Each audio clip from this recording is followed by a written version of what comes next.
Bonjour, nous allons voir au travers d'un exemple l'application qui peut être faite du logiciel C-Engineer pour les structures en métal. Donc ici j'ai le logiciel qui est ouvert. Je vais commencer par démarrer un nouveau projet.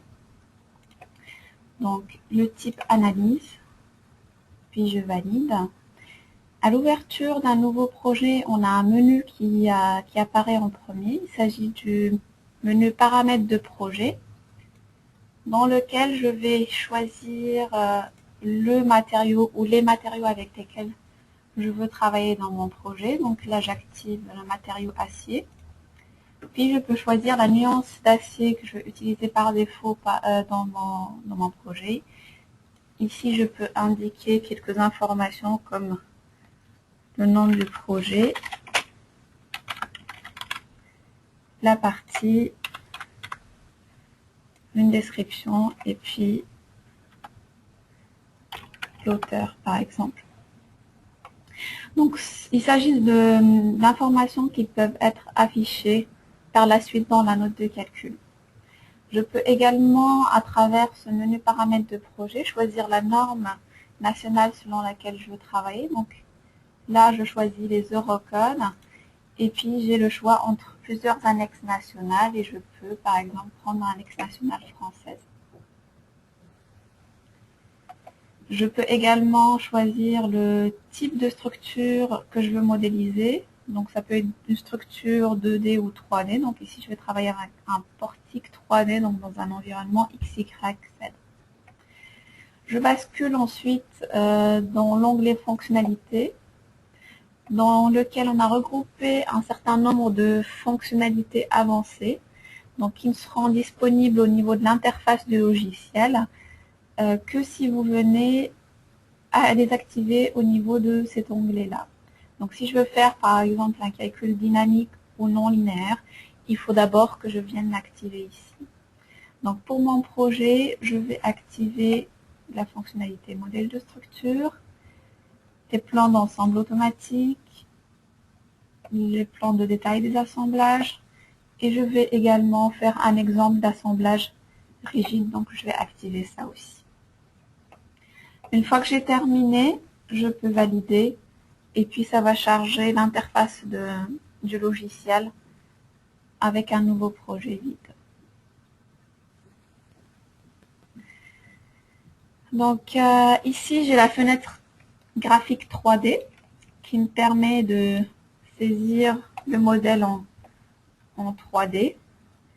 Sur la gauche, ici, j'ai le menu principal qui est organisé sous forme d'arborescence chronologique, c'est-à-dire que je commence de haut en bas pour créer mon projet. Le menu dans lequel j'étais tout au début, c'était les paramètres de projet. Je le retrouve ici tout en haut.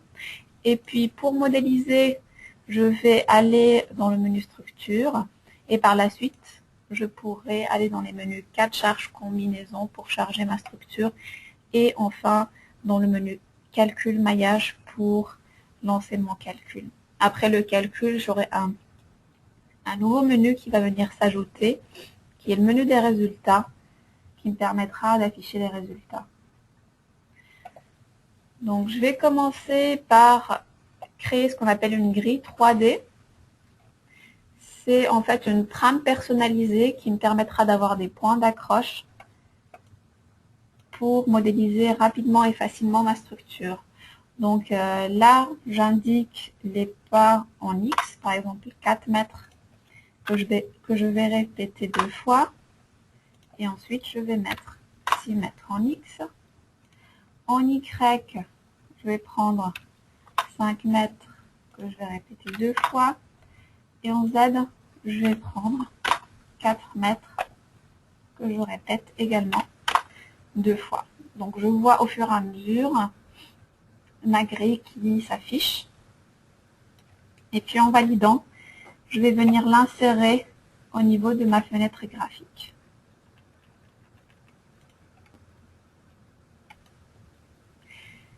Donc je vais passer dans le menu suivant qui est le menu structure pour commencer à dessiner mes éléments 1D. Donc ici je vais faire une modélisation filaire. Avant de commencer à dessiner, je vais choisir les accrochages que je veux utiliser. Donc là, c'est le menu paramètres d'accrochage dans lequel je vais indiquer que je vais travailler seulement avec les accrochages selon la grille 3D. Les autres possibilités, c'est de pouvoir s'accrocher selon les extrémités des éléments, les points milieux, les intersections, les points orthogonaux et ainsi de suite. Je vais commencer par créer un premier élément. En lançant la fonctionnalité, j'ai la bibliothèque des sections droites qui s'ouvre, parce qu'il faut d'abord que je sélectionne la section droite de l'élément que je veux dessiner. Donc là, j'ai une bibliothèque complète avec des profilés du commerce, comme les IPE, HEA, ainsi de suite. Et puis aussi, j'ai d'autres possibilités, comme vous voyez ici, qui me permettent de définir des sections type section géométrique quelconque, ou des sections avec jarret ou hauteur variable, des PRS, des sections à parois minces, ainsi de suite. Donc là, je vais sélectionner en même temps toutes les sections droites que je vais utiliser dans mon projet. Donc je vais choisir un IPE 270 que j'ajoute dans mon projet. Ensuite, je vais prendre également un IPE 220. Je vais choisir une section type HEA 200.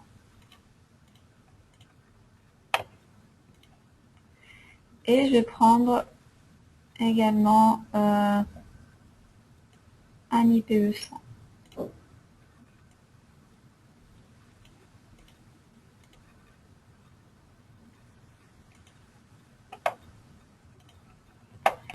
Donc là, j'ai la liste des sections que je viens de sélectionner avec leur fiche de propriété qui contient tous les paramètres calculés qui sont l'inertie, l'aire de la section, ainsi de suite. Je vais fermer dans ce menu et cela me ramène dans la définition de l'élément. Donc ici, je vais créer un élément type poteau avec la section HEA 200 que je viens introduire en m'accrochant au niveau des points d'accroche de la grille 3D. Donc là, j'ai dessiné mes éléments de poteau. Je suis en représentation filaire. Je peux également représenter la surface de mes éléments ou bien représenter tout le rendu des barres.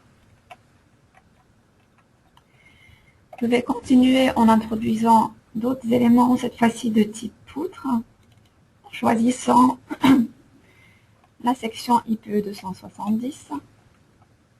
Et puis, je viens m'accrocher toujours suivant les points d'accroche de ma grille.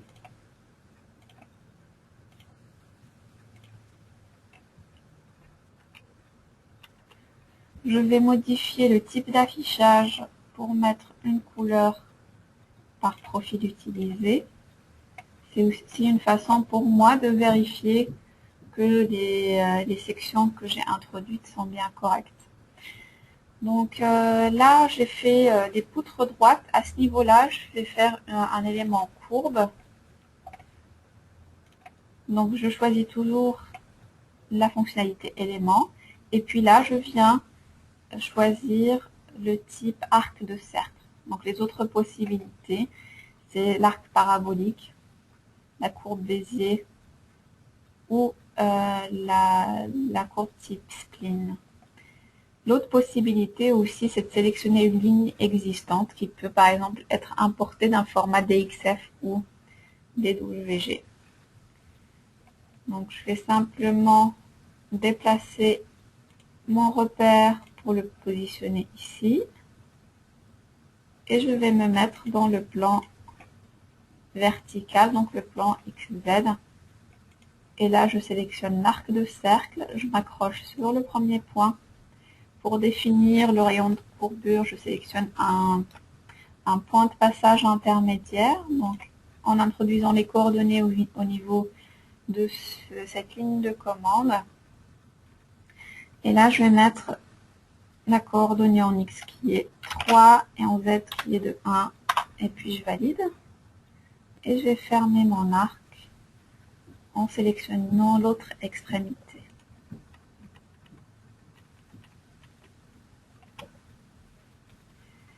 Donc une fois que j'ai terminé, je vais pouvoir sélectionner ce portique-là et puis utiliser la fonctionnalité qui est copie multiple pour créer 2 copies dans la direction Y.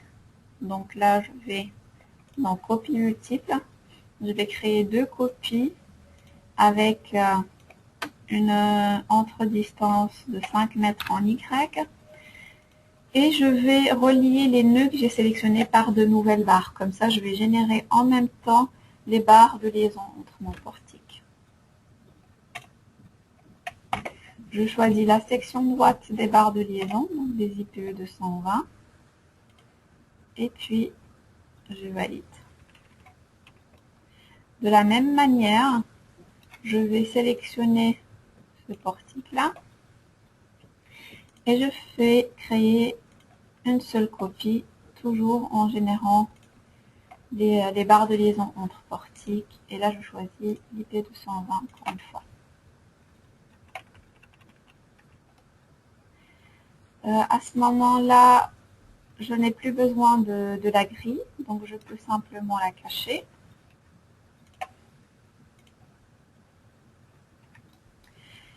Un principe qui est important dans CI Engineer, c'est le fait que tous les éléments qui sont modélisés, que ce soit les barres, les appuis ou les charges, ainsi de suite, sont considérés comme des objets. C'est-à-dire que je peux sélectionner l'objet et je retrouve ses propriétés au niveau du menu propriétés qui se trouve ici, comme vous voyez sur la droite.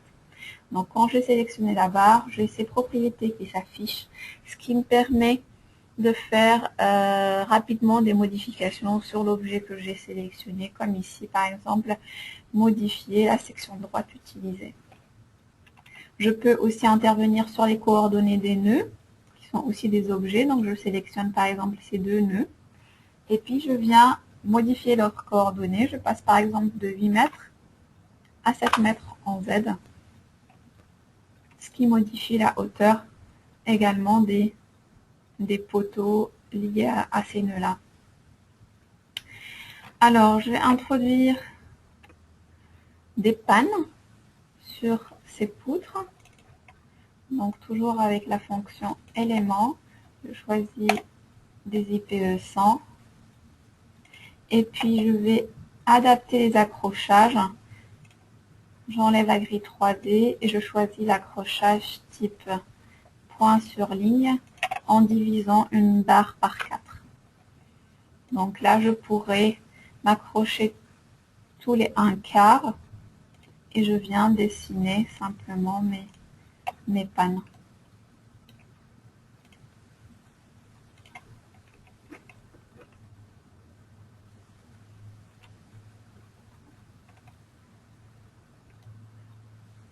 Je pourrais par la suite les orienter correctement.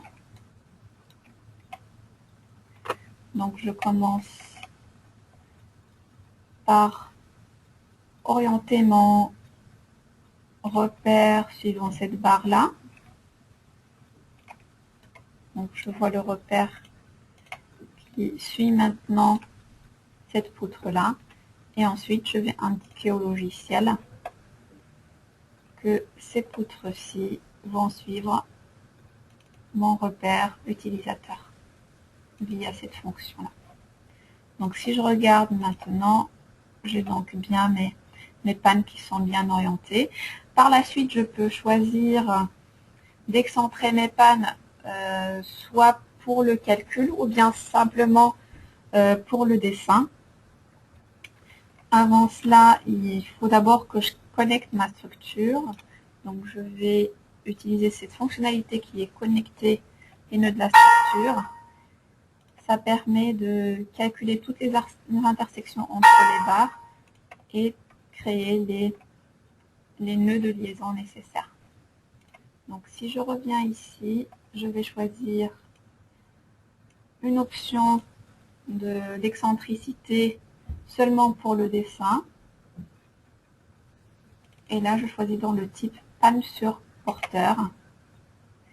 Et comme il s'agit d'une excentricité qui est utilisée seulement pour le dessin, elle n'est visible en fait que dans le modèle de dessin, qui est un modèle parallèle au modèle d'analyse.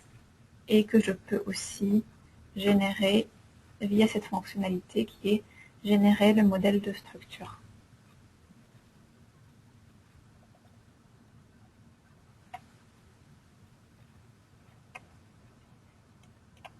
Je vais simplement adapter également le type ici sur panne. Et puis quand je génère le modèle de structure, vous voyez bien que les pannes sont excentrées dans ce modèle-là. Vous remarquerez aussi que dans ce modèle de dessin, qui est appelé ici modèle de structure, l'intersection entre les éléments est correctement affichée. Alors, je vais continuer en introduisant les appuis. Ce que je vais faire, c'est que je vais me mettre selon cette vue-là, et puis sélectionner tous les nœuds à la fois avant de venir appliquer des appuis type appui simple ou rotule. Donc, bon, comme déjà expliqué, tout est objet dans le logiciel. Donc si je sélectionne un appui, j'ai également ses propriétés qui s'affichent. Et je pourrais alors adapter les différentes rigidités selon les 6 degrés de liberté. Avant de passer au chargement, je vais introduire dans mon modèle ce que l'on appelle un panneau de charge. Donc le panneau de charge, c'est une surface fictive qui permet d'appliquer des charges surfaciques à des éléments filaires. Donc il n'est pas pris en compte en termes de rigidité dans le calcul de la structure, mais c'est simplement un outil qui permet de venir charger linéairement des barres à partir d'une charge surfacique. Donc le panneau, il peut porter dans une direction ou dans l'autre, donc soit suivant la direction X ou Y, ou bien dans les deux directions à la fois. Ensuite, je viens le dessiner en m'accrochant selon les extrémités des éléments, comme ceci.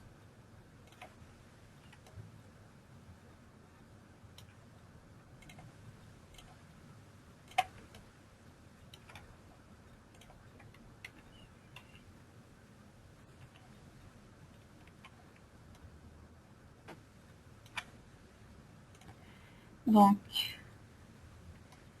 là, je vais passer dans le menu suivant qui est le menu cas de charge et combinaison, parce que j'ai terminé de modéliser ma structure. Et je remonte dans l'arborescence principale pour aller créer mes cas de charge. Donc, je commence par créer un cas de charge type poids propre. Donc, je vais mettre une description ici, poids propre. Ce type de charge est une charge qui est calculée de façon complètement automatique par le logiciel. Ensuite, je vais créer un deuxième cas de charge que je vais appeler CP pour charge permanente.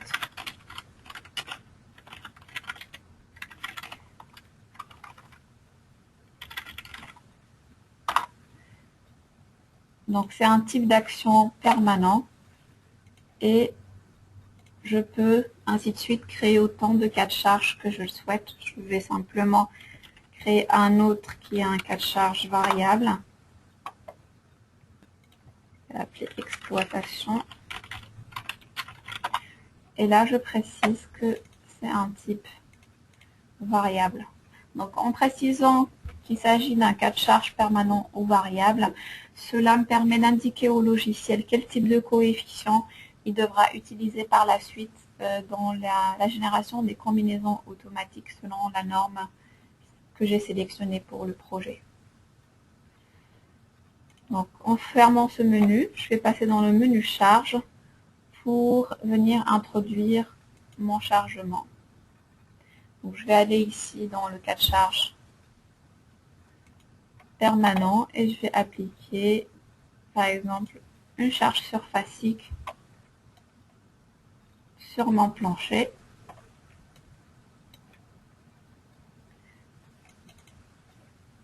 Donc, je choisis la direction de la charge selon le repère global. Et puis, j'indique également la valeur de la charge que je vais appliquer. Je vais choisir ici, par exemple, 2 kN par mètre carré que je viens appliquer au niveau de mon panneau. Donc, toujours, si je sélectionne ma charge, j'ai les propriétés qui s'affichent ici et je peux venir adapter la valeur de la charge. Ici, dans le cas de charge d'exploitation, je peux par exemple mettre également une charge surfacique, mais je vais mettre cette fois-ci une charge surfacique libre, c'est-à-dire qu'elle ne sera pas attachée à l'ensemble de la surface, mais que je pourrais la dessiner seulement sur une partie. Donc disons par exemple 3 kN par mètre carré, toujours dans la direction Z, et que je vais appliquer dans le plan dans lequel je la dessine. Je vais donc simplement déplacer mon plan de travail, que je vais mettre ici, et que je vais remettre parallèle au repère global. Donc là, je mets mon plan de travail ici, et puis j'introduis ma charge surfacique.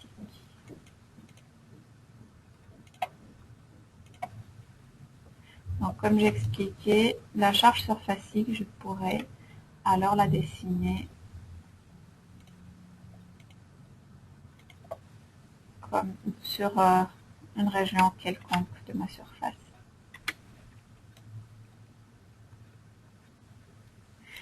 Voilà, donc il s'agit d'exemples de chargement. Après, comme vous le constatez ici, dans ce menu-là, vous avez quand même la possibilité de définir le chargement de différentes façons. Vous pouvez introduire des charges ponctuelles, des charges réparties sur barre, des charges surfaciques comme je viens de le montrer. Ça peut être des charges de température, des moments, des déplacements, des formations imposées, ainsi de suite. Donc, je vais fermer ce menu. Et je vais aller créer mes combinaisons de cas de charge. Donc, je vais sélectionner les cas de charge que je veux mettre dans ma combinaison. Je vais faire une combinaison type ELU, donc je l'appelle ELU. Et ici, je choisis le type EN-ELU, step B. Et puis, je valide. Donc, ce que je viens de créer ici, c'est une enveloppe de combinaison qui contient toutes les combinaisons générées suivant les règles Rocode. Si je veux vérifier le contenu de cette enveloppe, je peux l'éclater en combinaison linéaire et ça me permet de voir le contenu de cette enveloppe ELU, qui est l'ELU qui va de 1 jusqu'à 4. Et là, je peux regarder quelles sont les combinaisons utilisées et avec quel coefficient.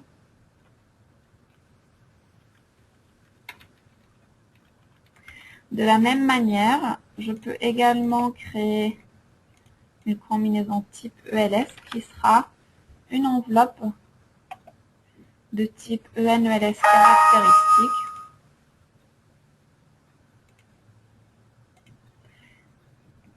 Et il s'agit également, comme j'expliquais, d'une enveloppe de combinaison. Donc si je veux en voir le contenu, je peux éclater en combinaison linéaire Et là, je vois le contenu de mon enveloppe ELS.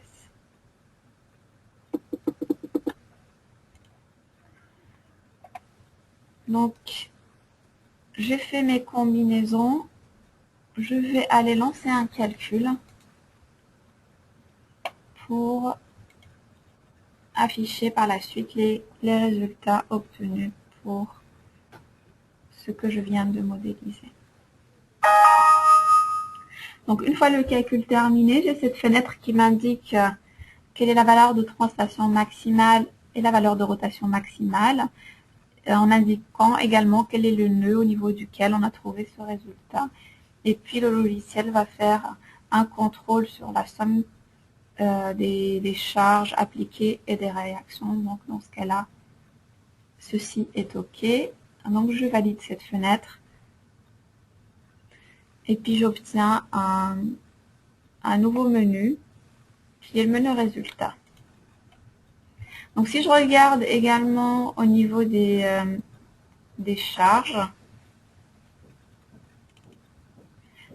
comme j'avais appliqué une charge surfacique répartie sur mon panneau, je peux voir quelles sont les charges linéaires qui ont été calculées à partir de cette charge surfacique.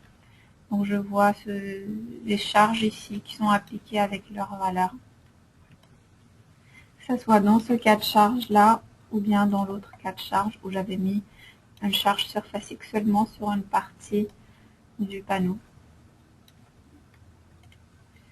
Donc je vais fermer et je passe donc dans le menu résultat. Les résultats disponibles, ce sont les réactions aux appuis, les efforts internes, déformations, contraintes. Je peux commencer par afficher la déformée de la structure. Donc là, c'est la déformée par exemple sous le poids propre. Ça me permet également de vérifier que j'ai une modélisation qui est cohérente et que mes éléments sont bien connectés. Je peux afficher également les réactions. Donc pour chaque cas de charge, ici, j'ai deux types de sorties. J'ai la sortie graphique avec les résultats qui sont affichés graphiquement. Puis je peux afficher seulement une valeur de réaction ou plusieurs composantes dans les différentes directions. Donc ça c'est la sortie graphique et puis en parallèle j'ai toujours une sortie qui est l'aperçu avec le tableau des résultats.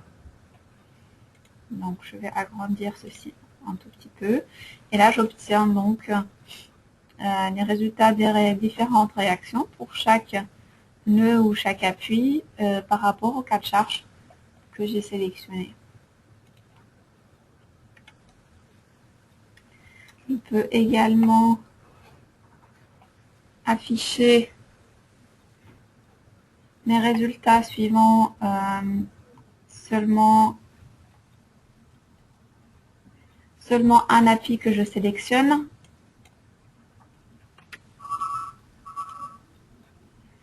Donc là, je passe sur sélection actuelle et puis je clique sur régénérer. Donc de la même manière, si je regarde au niveau de l'aperçu, j'obtiens le résultat seulement pour l'appui que j'ai sélectionné. Alors une autre façon de travailler, c'est de sélectionner par exemple seulement un portique qui m'intéresse et puis cacher le reste de la structure. Et puis j'affiche alors mes résultats qui m'intéressent. Je vais passer à l'affichage des résultats dans les barres. Je vais prendre par exemple les efforts internes que je vais afficher pour ma combinaison enveloppe ELU. Ici, je veux la valeur MY et puis je clique sur régénérer. Donc là, je suis toujours seulement sur le portique que j'ai sélectionné. Je peux également modifier l'affichage pour me mettre sur un affichage en rempli au lieu de assuré. J'obtiens donc ce type de sortie. Vous voyez ici que j'ai seulement 2 valeurs qui sont affichées. C'est parce que je suis en extrême global. Je peux également passer sur extrême par élément et là j'aurai les valeurs max et min sur chaque barre.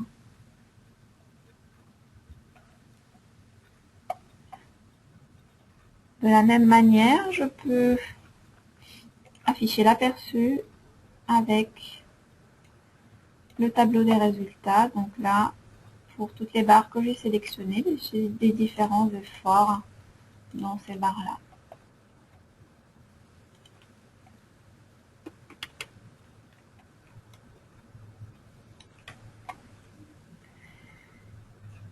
Je peux donc de la même manière afficher les déformations des barres. Je ne vais pas le montrer ici parce que les principes restent les mêmes. Ou bien des contraintes dans les barres également, c'est le même principe. Et puis je peux aussi afficher un tableau avec le métré comme ceci. Donc là, si j'affiche l'aperçu, j'obtiens le métré pour les différentes sections droites que j'ai sélectionnées avec la masse unitaire, puis la masse totale et le volume total. Je vais fermer ce menu résultat où j'avais accès seulement à tout ce qui était résultat RDM. Donc on n'est pas encore dans ce menu-là, on ne fait pas du dimensionnement. Le dimensionnement va se faire dans le menu suivant qui est le menu acier. C'est dans ce menu-là que je vais venir contrôler mes barres et voir si elles sont bien dimensionnées par rapport aux efforts qui ont été appliqués.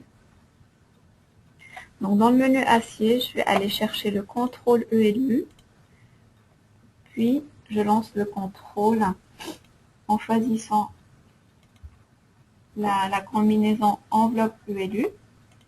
Il s'agit d'un contrôle unité, c'est-à-dire que je vais afficher un ratio unitaire.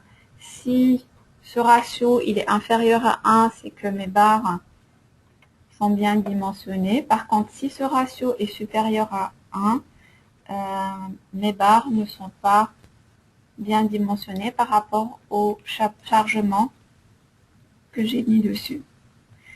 Je peux également modifier ici l'affichage pour le mettre sur contrôle ligne. Comme ça, le résultat est affiché directement sur la ligne de la barre. Donc, vous voyez ici, par exemple, dans ce projet-là, j'ai toutes les barres qui sont soit en vert, soit en gris. Donc, j'ai pas de rouge. Le rouge indique que j'ai un problème de dimensionnement de mes barres et qu'il faudrait changer, par exemple, la section droite utilisée. Donc, pour voir comment ce ratio est plus précisément calculé, j'ai une sortie sous forme de note de calcul que je peux afficher prenant sur cette barre. Là, par exemple, je passe sur la sortie type détaillé et puis je demande l'aperçu. Donc, là, j'obtiens, comme je disais, une note de calcul détaillée suivant la norme que j'utilise. Donc là, c'est l'Eurocode Annexe nationale française. Dans cette note de calcul, je vais retrouver toutes les données concernant ma barre, c'est-à-dire tout ce qui est coefficient de sécurité utilisé pour le calcul, données de matériaux, limite élastique, limite de rupture, ainsi de suite. Ensuite, on va commencer à contrôler la barre selon les différents chapitres Eurocode. Et à chaque fois qu'un certain chapitre est utilisé, il est indiqué de façon détaillée ici dans la note. Comme ici, je peux voir que ce qui a été utilisé, c'est l'Eurocode 3, partie 1.1. Et plus spécifiquement, c'est le tableau 5.2 feuille 1. Donc ça, c'est pour faire la classification de la section droite. Ensuite, on va contrôler les différents efforts, donc comme la compression, les deux tranchants, le moment, ainsi de suite, et toujours en indiquant quelle formule Eurocode a été utilisée. Une fois que j'ai contrôlé les différents efforts, je passe à un autre type de contrôle qui est le contrôle de stabilité. Donc là-dedans, je vais contrôler tout ce qui est flambement, déversement, voilement, ainsi de suite. Donc le résultat est également affiché de façon détaillée, c'est-à-dire que j'ai toutes les valeurs utilisées pour le calcul, notamment en ce qui concerne le coefficient de flambement qui a été utilisé, la longueur de référence, et puis les différentes hypothèses comme le portique est contreventé, non contreventé, ainsi de suite. Donc, il s'agit également de paramètres que je peux adapter via le menu que vous voyez ici, qui est la configuration acier. Donc là, c'est le contrôle de flambement. Puis j'aurai des autres types de contrôle, comme le contrôle compression-flexion. Sur une poutre, j'aurai par exemple le contrôle de déversement, etc. Ce que je peux faire par la suite, c'est optimiser les sections droites que j'ai utilisées. L'optimisation peut se faire dans les deux sens, c'est-à-dire si en affichant mon contrôle, j'ai des parties qui sont en rouge, je peux venir optimiser mes barres pour réduire le contrôle. Comme je peux également optimiser dans l'autre sens, c'est-à-dire quand j'ai un contrôle très très faible, je peux également faire une recherche sur la section pour mettre une section plus petite. Donc, c'est l'outil qui s'appelle Autodesign, qui est là au niveau des actions, en bas à droite. Donc, je lance Autodesign. Ça fonctionne par profil. Donc, je vais faire l'autodesign de profil par profil. Donc, je valide et puis je choisis le profil sur lequel je vais faire mon autodesign. Je vais prendre, par exemple, les IPE dans 220 qui sont, dans ce cas-là, pas très sollicités. Je vais encore une fois dans l'autodesign et je lance l'optimisation automatique. Donc le contrôle actuel max, il est à 0,54. Donc on va essayer de le rapprocher de 1 en cherchant dans le catalogue IPE. Je suis partie d'un IPE 220 et il me propose un IPE 200A avec un contrôle maximum de 0,98. Donc si j'accepte cette modification, je clique sur OK et ça va modifier toutes mes barres et adapter le contrôle de ces barres-là. Donc je peux continuer à afficher les résultats même si je viens de faire une modification du projet.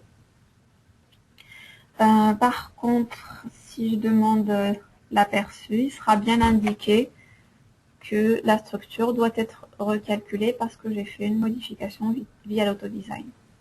Donc là, avant de continuer, je vais recalculer ma structure.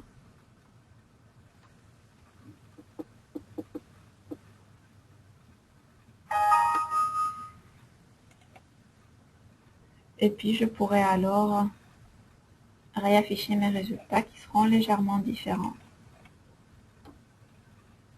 Voilà. Donc, dans ce menu-là, dans le menu acier, ce que je peux faire également, c'est modéliser et contrôler des assemblages. Je vais prendre, par exemple, un assemblage portique rigide, donc un assemblage, par exemple, entre ce poteau et cette poutre, selon l'axe fort, parce qu'il y a deux types d'assemblage, soit axe fort, soit axe faible. Vous voyez ici, je suis selon le modèle d'analyse. Donc, c'est le modèle filaire que je peux afficher en rendu, qui est celui-ci, qui m'a permis d'analyser ma structure. Donc, quand j'affiche cela en rendu, je vois en fait l'intersection qui n'est pas très propre au niveau de ces barres-là. D'où l'intérêt du modèle que j'avais généré, que j'avais montré précédemment, qui est le modèle de structure que je pourrais générer ici, qui me permet d'obtenir ceci au niveau des intersections. Donc ça, c'est un modèle en parallèle avec le modèle d'analyse qui permet seulement d'avoir un dessin plus propre qui n'est pas du tout considéré en fait dans l'analyse globale de la structure. Par contre, qui va permettre également de définir de quelle façon les éléments sont assemblés ensemble. Donc, je vais introduire mon assemblage au niveau de ce nœud-là. Puis, je vois apparaître les propriétés de l'assemblage au niveau de la fenêtre des propriétés. Et puis, je sélectionne les composants d'assemblage que je veux rajouter. Je vais commencer par exemple par rajouter une platine d'about, puis des boulons. Les autres possibilités, c'est ce que vous voyez ici dans la liste. C'est par exemple le raidisseur haut, le raidisseur bas, le raidisseur diagonal, le jarret, la contreplaque, ainsi de suite. Donc, je vais désactiver ceci pour le moment.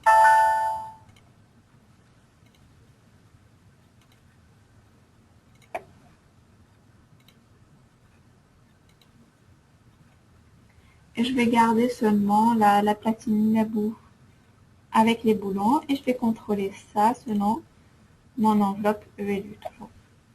En régénérant, le logiciel va faire le contrôle et puis je pourrai afficher mon résultat rapidement ici. Donc là, j'ai 3 lignes de contrôle, une pour le moment, une pour le tranchant, puis une pour l'interaction moment effort normal. Donc, il s'agit toujours d'un contrôle unité. Donc, si ce contrôle est inférieur à 1, l'assemblage est correct, donc j'ai aucune indication supplémentaire.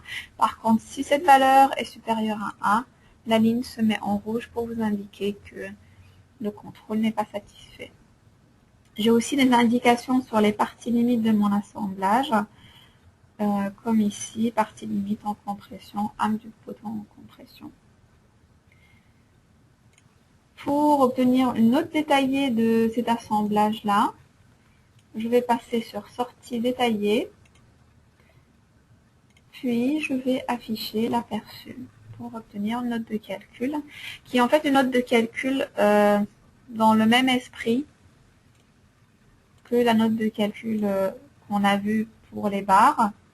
Donc, je retrouve toutes les données concernant mon assemblage. Ensuite, j'ai les différents contrôles selon l'Eurocode 3 partie 1 à 8 et puis l'indication à chaque fois de l'article utilisé pour chaque contrôle effectué. Si je déroule plus en bas, j'ai des diagrammes, des courbes qui me permettent de voir quel est le comportement de mon assemblage en moment rotation. Donc ça, c'est une courbe qui est calculée selon les Eurocodes avec la méthode des composantes. Et puis là, j'ai également une comparaison entre la limite en rigide et la limite en articulé. Donc la rigidité de mon assemblage se situe entre les deux. Donc je serai sur un assemblage qui serait plutôt semi-rigide, par exemple. Cette information va me permettre en fait de décider si mon hypothèse de base est correcte ou pas. Moi, je suis partie sur l'hypothèse que la connexion entre ce poteau et cette poutre était complètement rigide. À ce moment-là, quand je modélise mon assemblage, je peux calculer la rigidité réelle de l'assemblage que j'ai modélisé.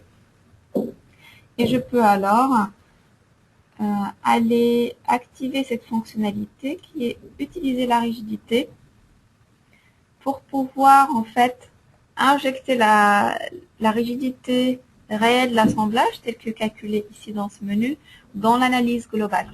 Donc si je coche cette fonctionnalité et que je relance le calcul, dans l'analyse globale, la connexion entre le poteau et la poutre est remplacée par une rotule semi-rigide avec la rigidité réelle de l'assemblage. Donc pour revenir sur la modélisation, vous pouvez adapter la géométrie des différents éléments que vous mettez dans votre assemblage en cliquant à côté, par exemple pour la platine d'avoue, là vous avez accès aux différentes dimensions de la platine que vous venez modifier ici avec le matériau ou l'épaisseur.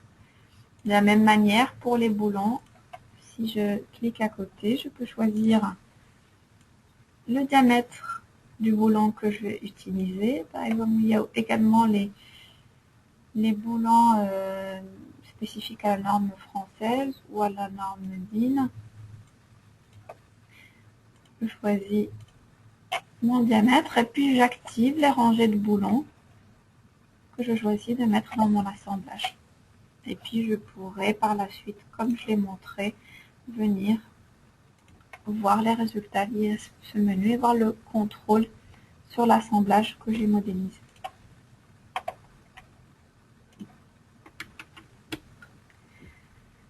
Je vais vous montrer maintenant comment générer des plans automatiques dans CEngineer. Alors il y a deux types de plans qui sont disponibles. Vous avez des plans pour l'ensemble de la structure, qui sont des vues des différents plans ou portiques de ma structure. Donc cela se fait via la galerie d'images que je vais ouvrir ici. Par la suite, je vais ouvrir l'assistant d'image et puis je vais demander de générer les plans d'ensemble de la structure.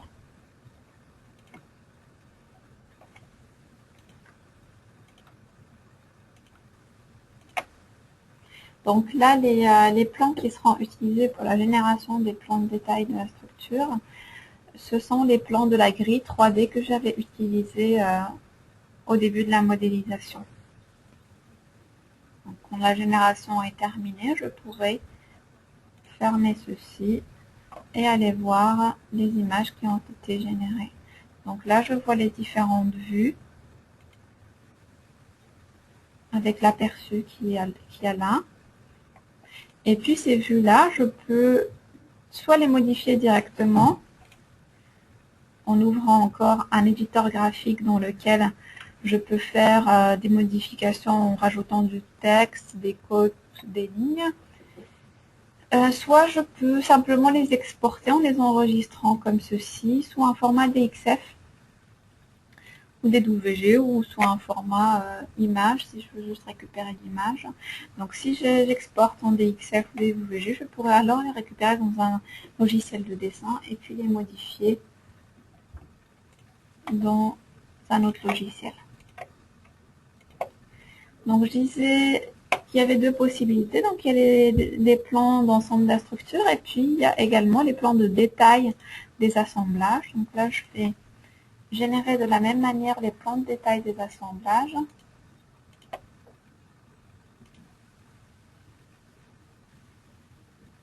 Qui vont venir se rajouter aux images que j'avais préalablement générées. Donc je retrouve ce type de plan de détail pour l'assemblage que j'ai modélisé. Donc toutes ces images, comme j'expliquais, peuvent être soit modifiées, soit renvoyées sous format DXF ou DWG. Une autre possibilité, c'est de créer un plan directement dans CEngineer.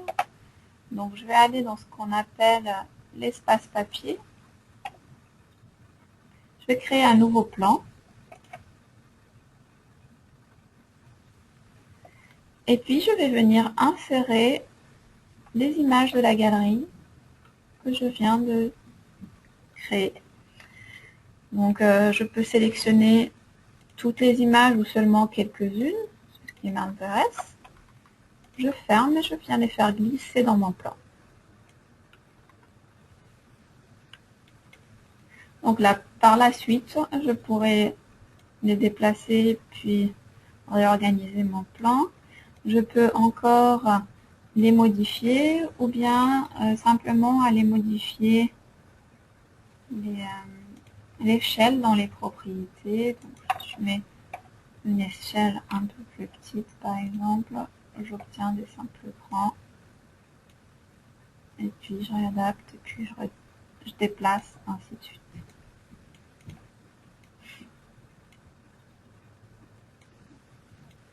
Donc ce plan-là également, l'ensemble du plan peut être exporté encore une fois en format DXF ou DWG. Ou bien je peux également utiliser ces images aussi dans la note de calcul que je vais générer à la fin de mon projet. Donc je vais passer justement à l'édition de la note de calcul.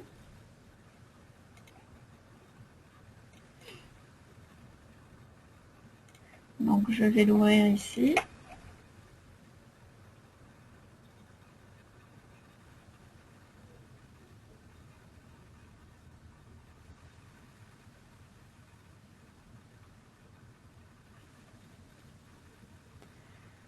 Donc j'ouvre une nouvelle note. Donc la note de calcul, c'est en fait un process qui tourne en parallèle à CEngineer, ce qui vous permet en fait de travailler sur deux process en même temps, ce qui est un peu plus rapide. Voilà, donc là j'ai ouvert la note de calcul dans laquelle je vais venir insérer différents éléments via ce menu-là. Donc je vais commencer par exemple par insérer une table des matières, suivie par différents chapitres. Donc là je vais appeler ça table des matières. Et puis je peux renommer également les chapitres. Là je vais l'appeler par exemple données de modèle.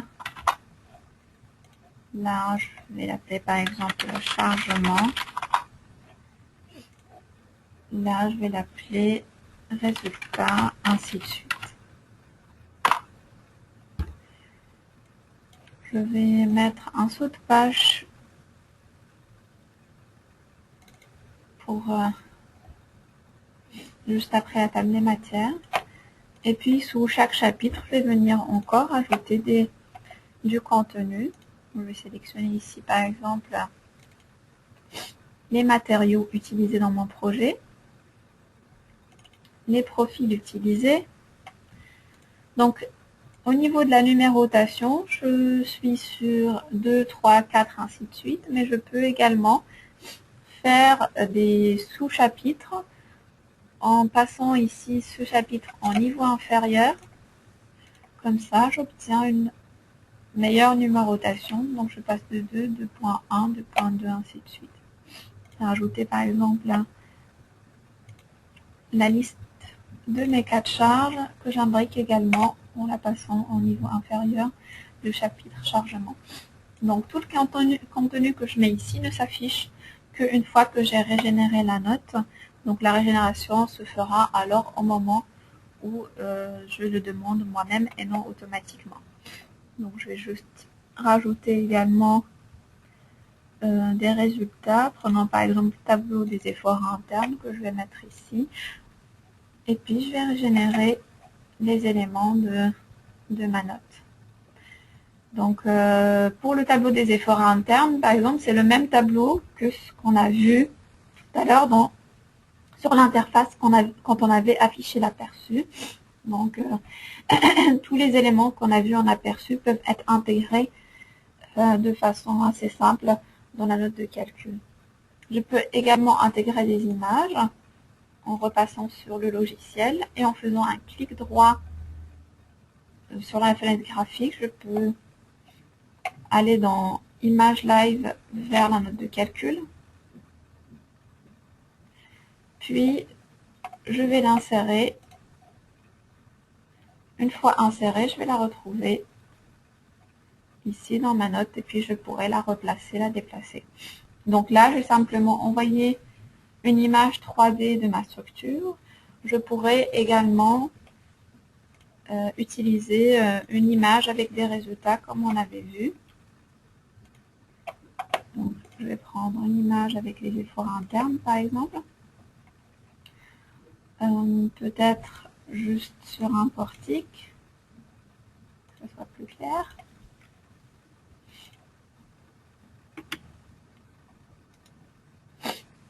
Et là, de la même manière, je vais aller dans Image Live vers le document et puis je vais l'insérer.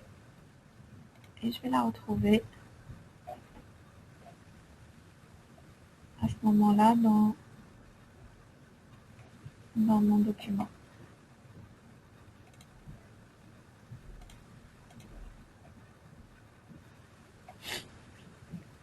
Donc là, il est en train d'être affiché. Voilà. Donc l'intérêt de cette note de calcul, c'est que c'est une note de calcul qui est tout le temps liée au projet. C'est-à-dire que si je crée ma note de calcul et que je continue à travailler sur mon projet, j'ai pas besoin de refaire les images ou les tableaux. Il suffit de régénérer la note si j'ai fait une modification sur mon projet pour que la modification soit prise en compte, que ce soit au niveau des tableaux donnés de résultats ou sur les images dans ma note.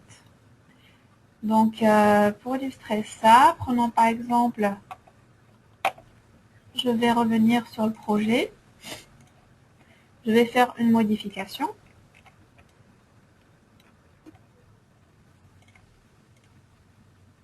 En supprimant un élément, supprimer par exemple ce poteau. Et puis, je vais revenir sur ma note et régénérer les éléments qui sont périmés dans ma note.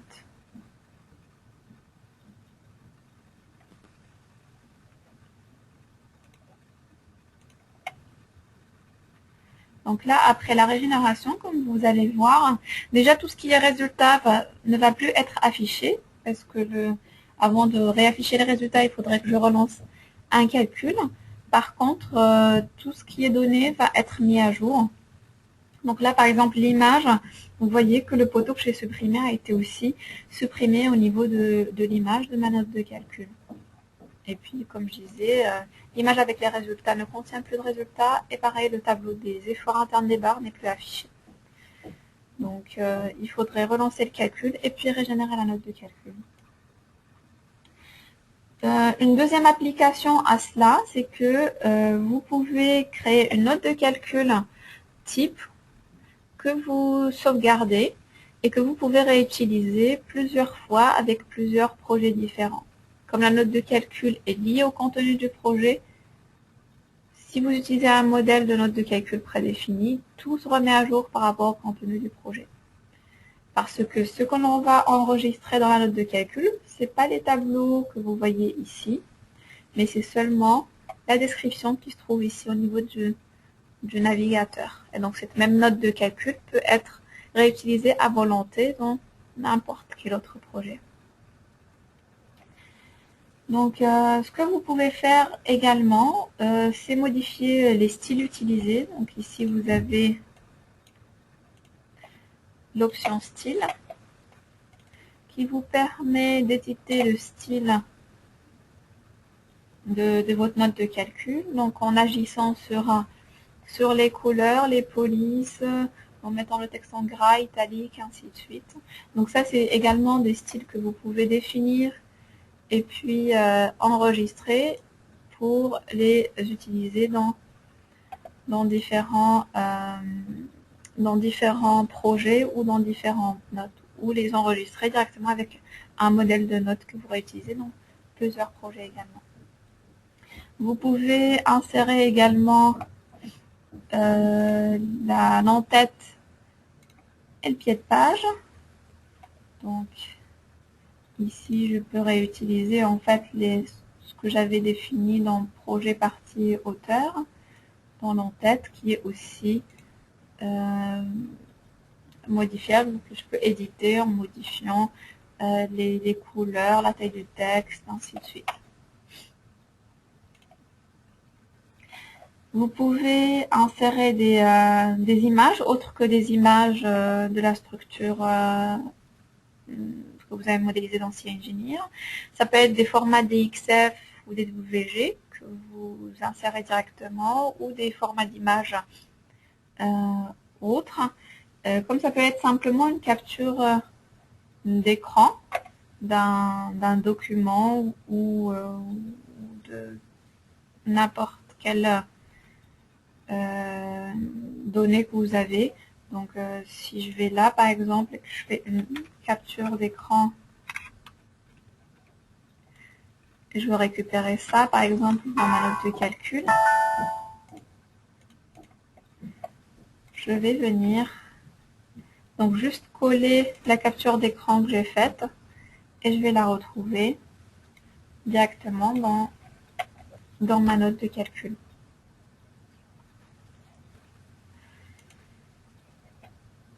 Ce que vous pouvez faire également, c'est rajouter du texte. Donc là, vous avez le texte formaté et ça peut être du texte que vous introduisez dans cet éditeur-là avec des couleurs, avec le type de police que vous choisissez ici. Ça peut être gras, souligné, ainsi de suite. Donc, je vais écrire là, par exemple, texte formaté et je vais le mettre en rouge. Voilà. Donc, pour finir, cette note de calcul, vous pouvez l'exporter sous différents formats. Donc, il y a notamment le format d'export PDF 3D. Donc, là, je vais activer l'option Export PDF 3D pour cette image. Et puis, je vais venir exporter en PDF. Les autres possibilités, c'est l'export Excel ou Word. Donc, si j'exporte mon image, je vais l'enregistrer par exemple sur mon bureau. Je choisis un nom, je vais l'appeler démo par exemple. Et puis je vais l'enregistrer. Donc une fois qu'il est converti en PDF, je pourrai l'ouvrir et je vais voir que les images que j'ai mises dans la note de calcul restent des images 3D. Donc vous allez le voir ici. Donc ça c'est ma note de calcul PDF avec les éléments que j'ai mis dans la note. Et si je descends un peu plus bas, je retrouve donc mon image qui reste en 3D PDF.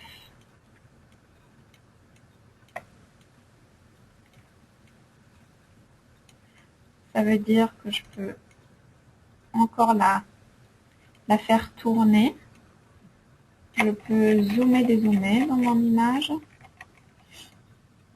Et puis, c'est un format qui peut être lu par n'importe quelle personne qui a Adobe Reader qui est installé sur sa machine. Voilà, donc ma présentation arrive à terme. J'espère que cela vous a permis d'avoir un aperçu sur les fonctionnalités liées à l'acier dans CEngineer.